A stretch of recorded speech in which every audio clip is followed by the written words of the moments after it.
HRMS adalah Human Resource Management System, iaitu perisian awan cloud-based yang urus semua sistem HR, iaitu pengambilan pekerja, pengiraan gaji payroll dan penilaian prestasi serta pengurusan cuti dalam satu platform mudah. Mengikuti era transformasi digital pasca COVID, selepas pandemik, HRM di organisasi Malaysia berubah secara mendadak. HRIS ataupun HRMS jadi alat utama urus data pekerja, proses admin dan strategi HR secara efisien.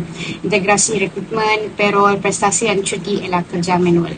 SME Malaysia itu Small Medium Enterprise telah membentuk 97% keseluruhan perniagaan di Malaysia dan menyumbang 39% KDNK pada tahun 2024. HRMS kurangkan benda manual, patuh undang-undang EPF, berkeso, PCB dan CIP. Hasilnya, tingkat produktiviti pekerja, kurang kadar turnover seperti kajian Syahreki 2024. Ini adalah faktor keperluan fungsional. Fungsional adalah ciri spesifik sistem yang memenuhi keperluan harian pengguna di mana ia menyokong operasi organisasi seperti AIHR 2025 menjelaskan. Pertama adalah pengurusan data pekerja di mana ia menyimpan biodata kelayakan, kontrak dengan auto-update, enkripsi dan akses berlabel patuh pada PDPA 2010 di mana ia elak bocor data. Kedua adalah pengurusan gaji dan faedah. Ia adalah auto hitung gaji, potong cukai, bonus, insurans dan EPF. Integrasi bank langsung, patuh Akta Kerja 1955 seperti ADP 2025. Ketiga adalah kehadiran dan cuti, di mana ia track real time via biometrik atau app mobile. Approve cuti online, tunjuk bagi cuti otomatik macam Zenefits 2025. Keempat adalah penilaian prestasi, di mana ia set matlamat KPI, review berkala, cadang latihan bersaskan data seperti Latis 2025.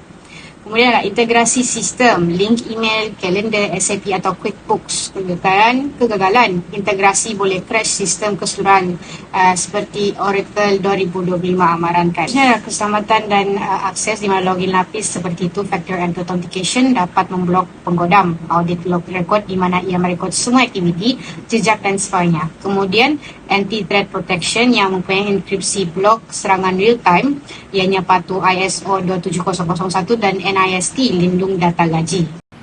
Keperluan teknikal merujuk kepada keperluan dari segi teknologi dan infrastruktur yang memastikan sesuatu sistem dapat beroperasi dengan lancar, stabil dan selamat. Dalam sistem pengurusan maklumat seperti HRIS, keperluan teknikal penting kerana sistem ini digunakan secara berterusan untuk mengurus data pekerja dan menyokong operasi organisasi. Menurut Loudon dan Loudon, keperluan teknikal merupakan elemen asas dalam sistem maklumat kerana ia menentukan keupayaan sistem untuk menyokong proses kerja tanpa gangguan. Jadi, jika keperluan teknikal tidak dipenuhi, sistem boleh mengalami masalah seperti gangguan operasi, prestasi yang rendah dan risiko kehilangan data. Oleh itu, sistem yang baik perlu mempunyai kestabilan yang tinggi, boleh diakses dengan mudah oleh pengguna serta dilengkapi dengan ciri keselamatan data yang mencukupi. Selain itu, sokongan teknikal dan penyelenggaraan sistem juga penting bagi memastikan sistem sentiasa berfungsi dengan baik. Secara keseluruhannya, keperluan teknikal memainkan peranan penting utama dalam memastikan keberkesanan pelaksanaan sistem pengurusan maklumat di organisasi. Seterusnya ialah faktor keselamatan dan pematuhan undang-undang. Organisasi yang mempunyai bilangan pekerja yang ramai memerlukan sistem yang mampu mengurus data dengan tepat dan konsisten. Keselamatan merupakan faktor utama yang mempengaruhi keperluan perolehan sistem pengurusan pekerja atas talian yang handal dan stabil. Sistem ini menyimpan data penting dan sensitif seperti maklumat peribadi pekerja, rekod gaji, prestasi kerja, serta kontrak pekerjaan. Sekiranya sistem tidak mempunyai tahap keselamatan yang tinggi, organisasi berisiko menghadapi kebocoran data, pencerobohan cyber, dan penyalahgunaan maklumat. Selain itu, sistem yang diperoleh perlu mematuhi undang-undang dan piawaian keselamatan maklumat seperti Dasar Perlindungan Data, Polisi Keselamatan ICT, serta piawaian antarabangsa seperti ISO atau IEC 27001. Pematuhan ini penting bagi memastikan organisasi tidak melanggar peraturan dan dapat mengekalkan kepercayaan pekerja. Dalam era digitalisasi yang pesat, pemilihan sistem pengurusan sumber manusia HRMS atau HRIS merupakan keputusan yang strategik untuk memberi kesan jangka panjang kepada organisasi. Di antara berbagai faktor yang perlu dipertimbangkan ialah faktor kemudahan penggunaan dan sokongan pengguna, kerana dua faktor ini seringkali menjadi penentu utama kepada kejayaan atau kegagalan pelaksanaan sistem tersebut. Kedua-dua elemen ini bukan sahaja mempengaruhi tahap penerimaan dalaman, malah turut memberi impak langsung kepada produktiviti, kos operasi dan pulangan pelaburan. Antara faktor yang perlu dititikberatkan ialah kepentingan antarmuka pengguna yang intuitif. Antarmuka pengguna yang direka dengan baik berperanan sebagai pintu masuk kepada sistem yang mesra pengguna intuitif dan responsif, membolehkan pekerja daripada pelbagai latar belakang dan tahap kemahiran teknologi untuk menggunakannya dengan mudah tanpa memerlukan latihan yang panjang.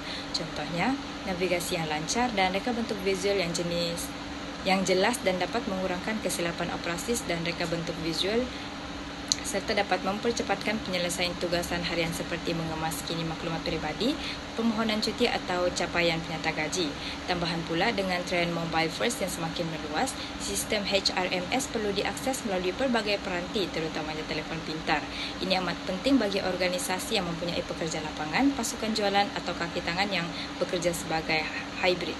Akses mudah alih bukan sekadar kemudahan tetapi juga keperluan operasi untuk memastikan keberkesanan sistem dalam konteks kerja moden. Seterusnya, peranan latihan dan sokongan teknikal.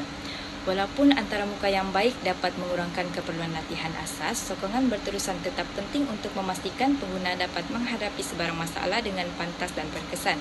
Sistem yang ideal harus dilengkapi dengan panduan lengkap, tutorial dalam talian dan sokongan pelanggan 24 jam.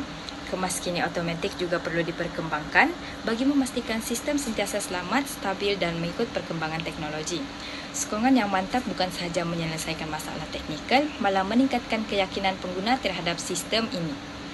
Seterusnya, dapat menggalakkan penggunaan yang lebih meluas dan berterusan, sekaligus mengelakkan gangguan operasi yang boleh menjejaskan produktiviti organisasi. Dan seterusnya kita akan lihat kepada accessibility dalam konteks kepelbagaian. Dalam negara majmuk seperti Malaysia, aspek accessibility memainkan peranan yang sangat penting seperti sistem HRMS perlu menyokong pelbagai bahasa termasuk bahasa Melayu, Inggeris serta bahasa lain yang relevan dengan profil pekerja organisasi. Ini bukan sahaja memudahkan pengguna tetapi juga menunjukkan penghormatan terhadap kepelbagaian budaya dan latar belakang pengguna. Di samping itu, sistem harus juga serasi dengan pelbagai platform dan peranti serta mampu berintegrasi dengan sistem sedia ada seperti sistem kewangan ERP atau sistem pengurusan prestasi. Keupayaan ini memastikan aliran data yang lancar dan mengelakkan pengulangan kerja yang boleh membebankan pihak pentadbiran. Seterusnya, saya akan menerangkan secara ringkas tentang faktor kos dan ekonomi dalam penggunaan sistem perisian. Pertama sekali ialah Software as a Service atau ringkasnya ialah SaaS. Software as a Service ialah perisian yang digunakan melalui internet tanpa perlu dipasang dalam komputer sendiri. Model ini sesuai untuk perniagaan kecil dan sederhana kerana kosnya lebih rendah dan mudah diurus. Contohnya seperti Google Drive dan Microsoft 365. Seterusnya ialah on-premises software, di mana sistem ini dia dipasang dan dikendalikan sepenuhnya dalam organisasi sendiri. Kelebihan sistem ini ialah kawalan keselamatan dan data yang lebih tinggi, tetapi kosnya juga lebih mahal. Selain itu, terdapat juga model hybrid, di mana model hybrid ialah gabungan antara software as a service dan on-premises software. Data yang sensitif disimpan dalam sistem dalaman iaitu on-premises software, manakala aplikasi lain digunakan melalui cloud iaitu sistem SaaS. Model ini dia membantu organisasi mengimbangi antara kos dan keselamatan. Akhir sekali, return on investment ataupun dikenali sebagai ROI, di mana ROI ini digunakan untuk menilai sama ada pelaburan sistem tersebut berbaloi ataupun tidak. Jika ROI ini lebih tinggi, bermaksud pelaburan itu memberi manfaat yang baik. Akhir sekali kita masuk kepada kesimpulan di mana pemilihan sistem pengurusan pekerja atas talian yang sesuai memerlukan penilaian menyeluruh terhadap semua faktor yang berkaitan. Keseimbangan antara keperluan fungsional, teknikal, keselamatan, kos dan kepercayaan vendor amat penting bagi memastikan sistem beroperasi secara berkesan serta menyokong kecekapan HR dan daya saing organisasi dalam jangka panjang.